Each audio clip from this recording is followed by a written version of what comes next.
manifestasse aqui no meio do teu povo, Senhor, em cada coração, em cada vida, pela alegria expressa, Senhor, da face, ó Pai, quando adoram e louvam o teu nome, Pai. Nos ajuda agora nessa mensagem, Pai, nos dê a sabedoria necessária, meu Deus querido, porque o preparo humano, Senhor, não é nada. Se não tiver o poder, a função, meu Deus, nos dê a sabedoria dos altos céus, ó Pai, em nome de Jesus. Amém. Glória a Deus. Aleluia.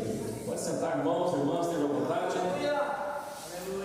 Eu desejo que a graça e a paz de Cristo permaneça com todos. Nossa leitura, se pode permanecer sentado tranquilamente, está no livro de Romanos, no capítulo 6. Obrigado, Romanos, no capítulo 6, a partir do primeiro versículo, onde nós estaremos lendo aqui para a nossa reflexão na palavra de Deus. Romanos, no capítulo 6, do primeiro até o quarto versículo, diz assim a palavra de Deus: que diremos, pois? Permaneceremos no pecado para que a graça seja mais abundante? De modo nenhum. Como viveremos ainda no pecado, nós, os que já para ele morremos? Ou porventura ignorais que todos os que foram batizados em Cristo Jesus fomos batizados na sua morte? Fomos, pois, sepultados com ele na morte pelo batismo, para que, como Cristo foi ressuscitado dentre os mortos pela glória do Pai, assim também andemos nós em novidade de vida. Amém. Glória a Deus. Louvado seja o nome do Senhor Jesus.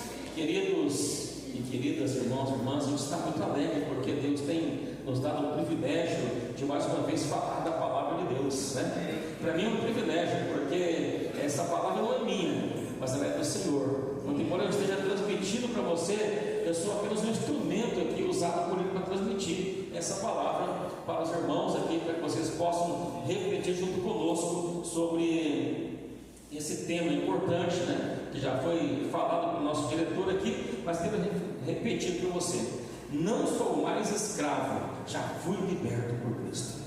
Amém? Você acredita nisso? Você não é mais escravo, você já foi liberto, você já foi liberta pelo Senhor Jesus. Amém? Então é essa noção que nós precisamos ter da nossa vida espiritual, e é sobre isso que vamos pensar aqui nesta manhã aqui um pouquinho, né? Refletir aqui sobre isso, porque nós temos uma proposta nessa mensagem. Qual que é a proposta da mensagem de hoje? A proposta é mostrar para a gente o que significa ser um escravo. O que é isso, escravo? É um termo que nos nossos dias já a gente não utiliza mais com frequência. De vez em quando ouvimos alguma coisa aí sobre o trabalho escravo, mas não de fato, né? O que significa ser um escravo? Quando começou a nossa escravidão e quais as suas consequências? Essa é a proposta da mensagem.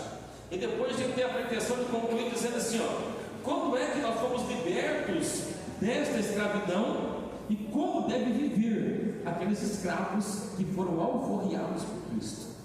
Então a intenção da mensagem hoje é nos levar a pensar sobre isso, a refletir sobre esse assunto aqui, para no final a gente tirar algo de importante para a nossa vida espiritual. Olhar e ver como estamos vivendo. Estamos vivendo de uma forma como pessoas livres, ou ainda somos dominados pelo pecado, né? Então a gente vai pensar um pouquinho aqui sobre isso, porque é importante, né? E para começar, a gente precisa fazer uma reflexão sobre esse texto aqui que nós temos, porque ele é um texto muito profundo. Apesar de ter apenas 4 versículos que nós lemos aqui, mas ele tem muita profundidade para a nossa vida, e tem muito a nos ensinar. Então a gente olha para cá, a gente começa a entender que esse texto tem muita coisa a ensinar para a gente, é pedagógico, né? Para mim e para você, porque a gente é ministrado pela palavra de Deus quando prepara o sermão para pregar, a gente é ministrado quando prega e é ministrado quando ouve a pregação. Então essa ministração ela vai lá para o nosso coração, para que a gente consiga realmente entender. A palavra escravo, ela não tem origem no português, apesar da gente falar na nossa língua aqui, mas a palavra escravo ela vem do latim e era escrito escravo, com L no lugar do R, e esse escravo aqui, ele diz respeito a uma pessoa que era privada da sua liberdade de direitos humanos, não tinha nenhum direito, não podia exigir nada, não podia exercer nenhum tipo de direito na vida, porque ele era escravo. E na época do Império Romano, essa palavra era utilizada para descrever aqueles que não tinham capacidade legal. As pessoas que não tinham capacidade legal na sua vida, ela era escravo. Então logo nós percebemos que ser escravo é ser dominado pelo seu senhor. Ou seja, aquelas pessoas, lá da origem da língua, elas eram dominadas pelo seu senhor, não tinham direitos, não tinham liberdade nenhuma, elas viviam assim, sob esse domínio. E quando trazemos aqui para o texto bíblico, onde o apóstolo Paulo escreveu, esse senhor aqui, ele é o pecado. O pecado, ele se torna senhor, ele se torna dono, ele se torna algo que vem ter domínio sobre a vida das pessoas. E nós começamos a olhar e perguntar, mas então, como é isso? Como começa esse negócio?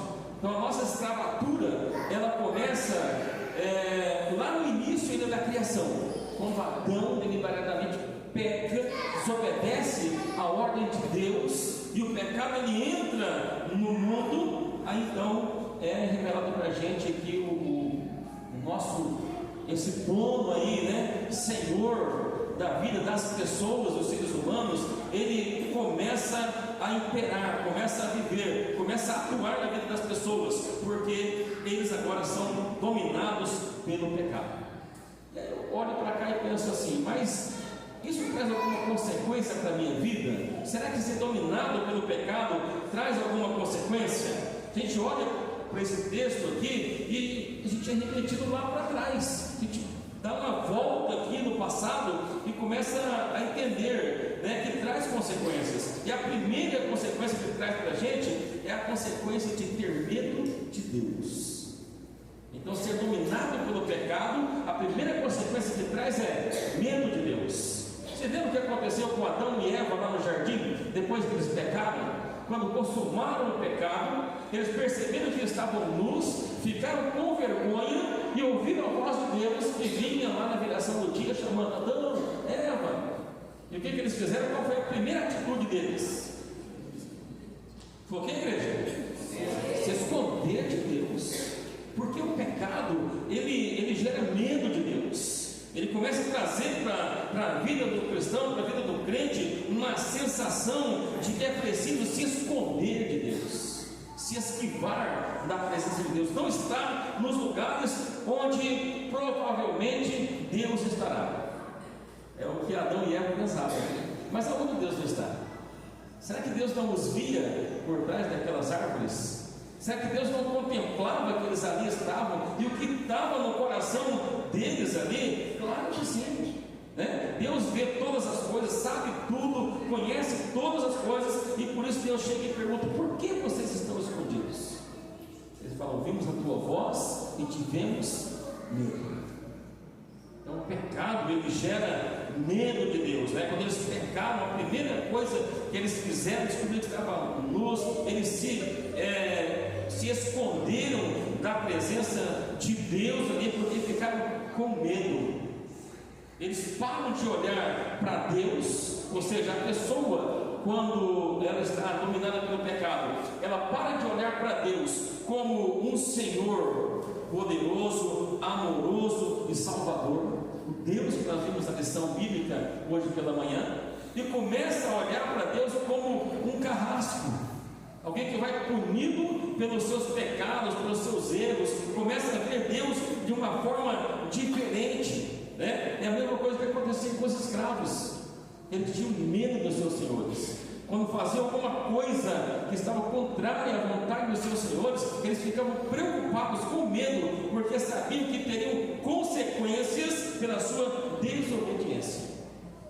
Então as pessoas, quando cometem pecado, quando vivem meio que dominadas pelo pecado, elas têm medo de ir para a igreja, tem medo de ir para aquela oração onde os crentes estarão ali fervorosos, ele começa a tentar se esconder de alguma forma de estar na presença de Deus.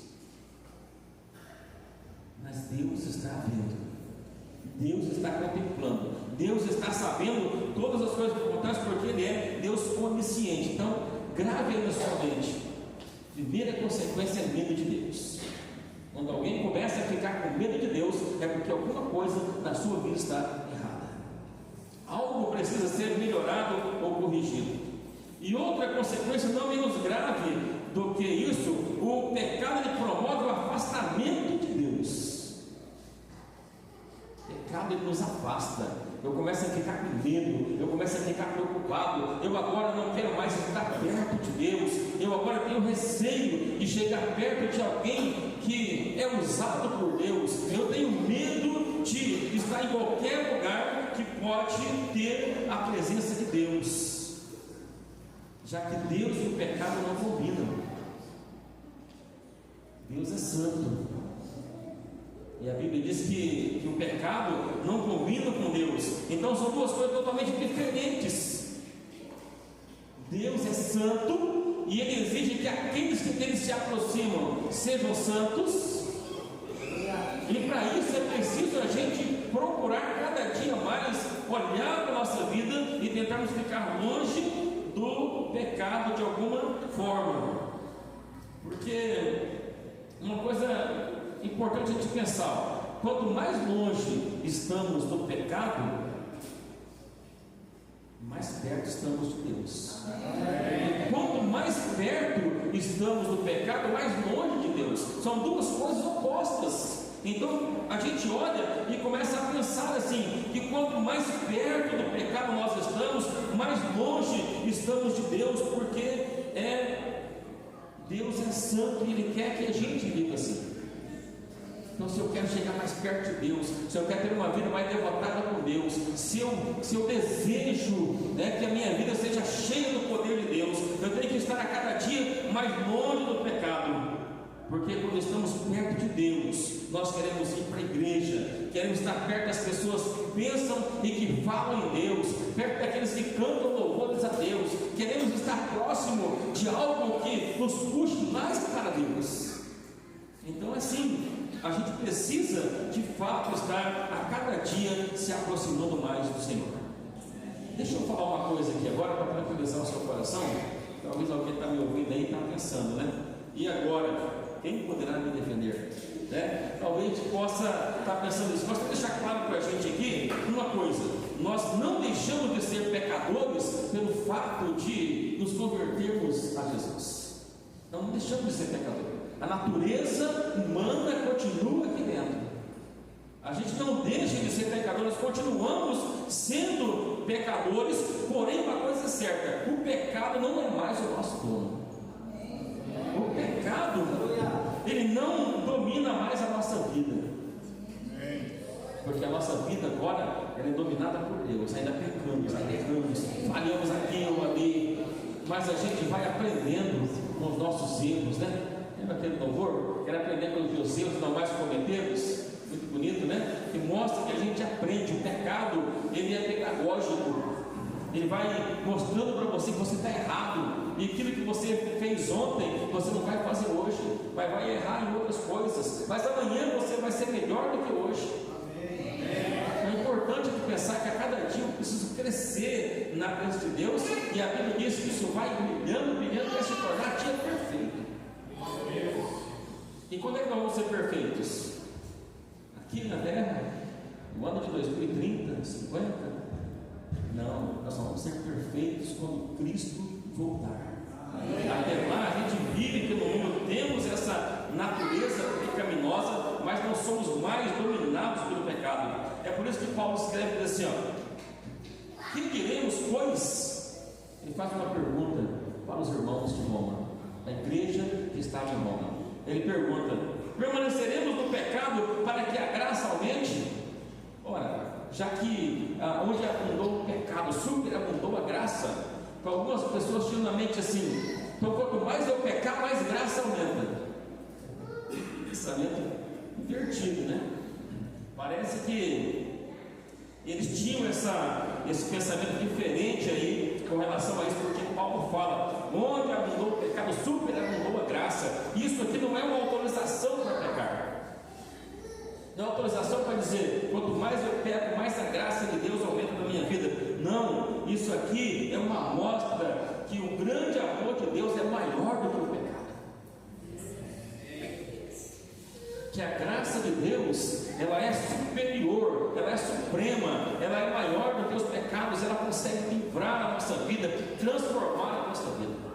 Então, irmãos, assim a gente olha para cá e consegue perceber que o crente, ele não vive mais na prática do pecado. Não é mais um modo de vida dele a prática do pecado. Mas a Bíblia diz assim, ó, que nós já morremos para o pecado. Como ainda poderemos viver nele? Nós morremos, nós aceitamos a Cristo. E a gente entendeu que quando eu vou lá para o batismo, eu estou morrendo aqui para a minha velha vida, estou sendo sepultado com Cristo e ressuscitado para quê? Para quê, igreja? Uma nova vida em Cristo, né? Então, quando a gente levanta daquelas águas, estamos sendo ressuscitados com Ele para uma nova vida. A vida velha já passou, as práticas velhas já se foram no passado e agora vivemos uma nova vida. Louvado seja o nome do Senhor Jesus. Então, esse texto, esse pequeno texto, mostra para a gente sobre esse algoz, esse pecado que domina a humanidade, esse pecado que tenta dirigir a vida das pessoas, mas que esse pecado, ele não vai conseguir dominar aquele que já aceitou Jesus como Salvador da sua vida.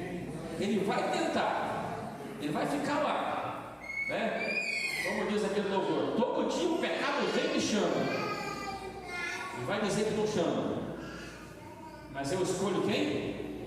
Eu escolho Deus, eu escolho estar do lado de Deus, eu escolho estar do lado daqueles que estão com Deus. Porque se nós não escolhermos Deus, a gente vai ir por um caminho de despenhadeira que nos levará à morte, e à morte eterna, igreja.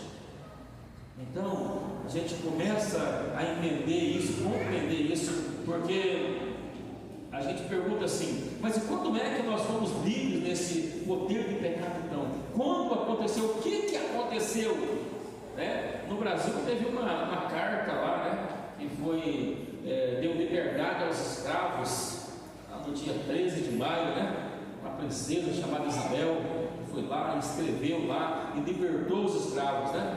E os escravos espirituais, escravos do pecado, quando é que nós fomos alforriados? Quando surgiu esta carta de alforria para a nossa vida, irmãos? Ela foi dada para você, para mim, para todos nós, no dia em que Jesus Cristo morreu na cruz do Calvário para nos salvar. Naquele dia, quando o inimigo pensava que tinha vencido, os anjos cantavam: Jesus está vivo, a morte não pode segurar o nosso rei, ele venceu, irmãos.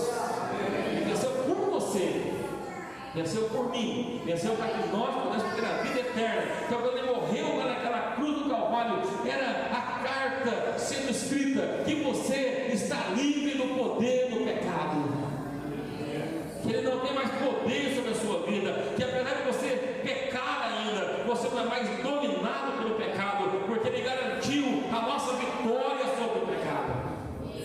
Aleluia. Esse que ele é que lá no finalzinho do texto 6:23 de Romanos, fala que o salário do pecado é a morte, e que todos os seres humanos estavam condenados à morte. Mas se o texto parasse aqui, então ficava muito difícil a nossa situação. Mas ele termina assim, ó: mas o dom gratuito de Deus é o que? Vida eterna em Cristo Jesus, nosso Senhor. Aleluia, glória a Deus, louvado seja o nome do Senhor Jesus, que não nos deixou morrer com este pecado, mas nos libertou, nos deu o direito da vida eterna. Muito embora sendo livre de pecar, mas não estamos livres de pecar, mas estamos livres do poder do pecado. Nós estamos livres de dominar a nossa vida, né? Temos uma nova perspectiva, porque já não somos mais escravos. Eu tenho que entender, você tem que entender na sua vida que você não é mais escravo, que você não precisa mais viver como escravo, você não precisa ter medo de Deus. Precisa entender que Deus é o seu Salvador, que Deus é o Senhor da sua vida, que Ele deseja te levar para a vida eterna e te dar uma nova perspectiva. Por isso que o texto vem mostrar para a gente que esse pecado não exerce mais domínio na nossa vida, mas que vivemos, que somos livres e somos na presença de Cristo Jesus a cada dia libertos, escravos, libertos do pecado através de Cristo Jesus. E a ideia aqui, irmãos, é que como crentes que fomos libertos do pecado, devemos viver uma novidade de vida. A gente deve viver uma vida nova, uma vida diferente, uma vida que eu posso olhar para trás sim, porque os meus erros, eles não foram totalmente deletados assim, que nunca mais eu vou lembrar. Não, eu vou lembrar, eu vou saber quem eu era, onde eu estava, o que eu fazia, mas eu vou saber também que Cristo Jesus me deu uma nova oportunidade. Então isso aqui mostra para a gente que nós precisamos viver em novidade de vida, uma nova perspectiva, já que eu não sou mais escravo, mas fui liberto por Cristo, alforriado por Ele, recebendo a carga da libertação, que eu devo viver dando frutos para o reino de Deus. Você deve viver também assim, dando frutos para o reino de Deus, produzindo frutos para o Senhor Jesus Cristo. Que a minha vida e a sua vida, ela de fato seja assim. E quando os outros olharem para nós, que quando encontrarmos aqueles amigos lá do tempo do passado e chegar e conversar com você, vai dizer assim: puxa vida, mas como você está mudado? Você não fala mais aquelas coisas que nós falávamos, você não vai mais naqueles lugares que nós íamos, você não faz mais os negócios como fazíamos antigamente. Você, meu irmão, vai ser uma luz para outras pessoas.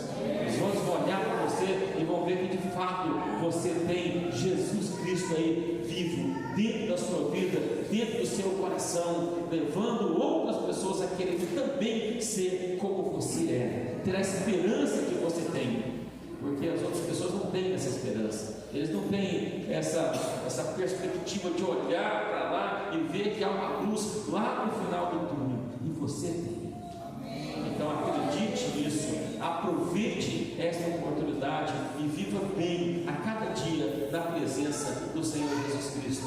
E um dia nós iremos viver eternamente com Ele aqui nessa terra, totalmente transformada pelo poder de Deus, onde não haverá nenhuma chance de pecarmos. Vivemos para sempre em santidade, juntamente com o nosso Deus. Amém? Que o Senhor nos abençoe e nos conceda sempre a oportunidade de meditarmos a cada dia como crentes libertos em Cristo Jesus. Amém.